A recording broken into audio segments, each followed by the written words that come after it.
Hello, welcome back to my channel. My name is Jodie and I help you change your beliefs so you can change your body, your health, and your life. This video, I have yet another question, a series of questions actually. They're all really good and I thought I would answer them in more detail because I think doing so will help you. We're gonna get straight into it. The first part of the question is, how can you tell a workout plan is good to support body recomposition?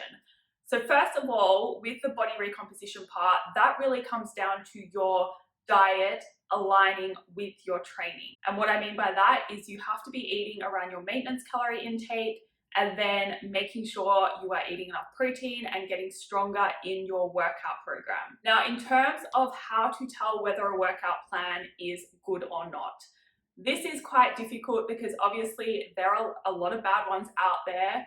The best workout program is going to be customized to you, your body, your goal, your skill level especially. But to give you some general tips on what I would do to kind of identify whether it is worth your time, money, all of that. First of all, find out how it is periodized, because at the end of the day, your training program needs to progress as you progress, right? You're not going to be able to use the same program for the duration of your fitness journey. You will plateau very quickly if you do that, and you're not going to get where you want to be. I would say the maximum amount of time you want to spend on a program is 6 weeks. I usually like to spend between 4 to 6 weeks, and you need to make sure each program builds on each other. And how you do that is you use different periodization methods. So if you get a program or you have someone write one for you, ask them, how are you periodizing this? How they answer is really going to tell you whether it is periodized or not, and that is the key, right? It doesn't really matter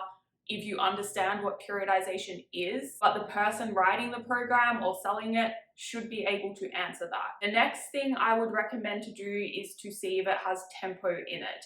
If you are using a program without any indication of tempo, whether that is the official formatting for it using like 3101, or whether it's just a note in the program describing how you should perform the lift, you need to be training with tempo. You're definitely missing out on progress if you are not. And the next thing I would look at is the rest time. You want to make sure you are taking adequate rest between exercises or between sets. In some cases, rest periods might be really short, like if you're moving straight from one exercise to another, that is fine. But after the second exercise, you should be resting really for at least a minute, if not 90 seconds to 2 minutes. In some cases, the rest periods might be 3 to 5 minutes. It really depends on the program and the rep ranges that you're using. And it also depends on your skill level as well. As you get more advanced, you're probably going to take longer rest time between exercises or sets. But at minimum, you want to make sure there's at least a minute rest, if not longer. And if there's not, then at least have an explanation for why.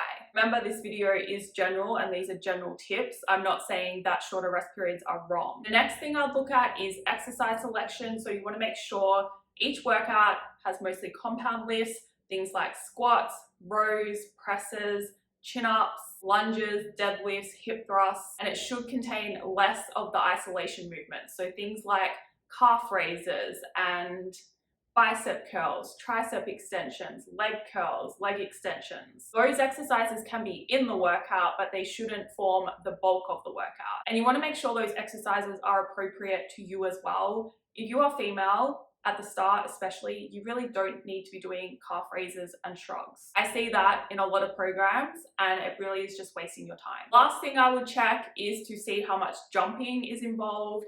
If it has a pile of jumping in the workout, it's probably not going to help you. You need to focus on strength training, proper weight training, building muscle, not doing HIIT style cardio weight training. And an easy giveaway for that is whether jumping is involved or not. There shouldn't be really any jumping. All right, so the next part of the question, how many days a week should you work out at the gym if you have been inactive? All right, so if you are just getting back into training, or if you are a complete beginner and have never worked out before, I would say you want to aim for around 3 days a week at the gym. If you really want to, you can do 4 days a week. Generally, 3 to 4 days a week is a nice balance between stimulus and recovery, and that is going to get you really good results. Now, the next part of the question, How do you go about calculating calories for maintenance, especially if you've not been training? And what you have to understand about maintenance calories, these change and they will change throughout your fitness journey. In some cases, you might stay on the same calories for a year or more, but very often you are going to have to adjust your calorie intake according to the progress you're making and how your body is responding. So don't waste time stressing over that number that comes out initially. What you do, look up a calculator online or use the guide on my website that will tell you how I like to calculate things, although I take into account a lot more than just the number that comes out, right? Like I have a big questionnaire that my clients fill out before they start. I take a lot of that information into account when determining maintenance calories as well. Even using the calculator, I'll often use a different number to that, but that's where the art of coaching comes into this. But for you, it doesn't really matter. Don't give it that much importance because you're probably going to have to adjust them anyway. Whatever number comes out on the online calculator that you use, I would avoid using one that is like body weight times 13 or body weight times 15. I would use one that uses the Catch-McArdle equation. Don't know what that is, download the guide on my website and that will help you figure out your maintenance calories. And once you get that number, you have to experiment on yourself. Stick to that number and then see how your body responds. You need to be assessing your biofeedback, your training performance, and then your physical progress as well on those calories. Now, if you haven't been training, it doesn't really matter. You need to base your maintenance calories on your activity that you're going to be doing. If you're really worried, start with a lower activity factor, like underestimate how much activity you're going to be doing, and then your biofeedback should indicate that you need to increase calories if you are actually doing more activity than you thought. But you don't use your maintenance calories based on the inactive version of yourself, especially if your goal is body recomposition, because you really need to make sure you are eating enough to fuel your training. And then remember, you're probably going to have to increase your calories or maybe even decrease them throughout various phases of your journey. This doesn't mean you have to go into a bulk or a cut straight away. It just means that your maintenance calories are going to change as you progress. But the body recomposition process can take a long time, like over a year you might be able to recomp for. I've actually still been recomping recently, which is super cool because according to all the rules, I don't have potential to recomp anymore, but I have been for the last 2 months. Even though I wasn't meant to be, I'm meant to be building, and we are going into that now, but that is how you need to see things, right? Have a goal, have a plan, stick to that, then see how your body responds, and you might get an even better result than expected. You need to have that confidence to adjust things as you go to continue supporting the process that you require to reach your goal body. That is all for this video. Thank you for the question. If you have any questions, feel free to comment or send me an email. If you'd like to see more, please subscribe. And if that is the case, I will see you in the next video.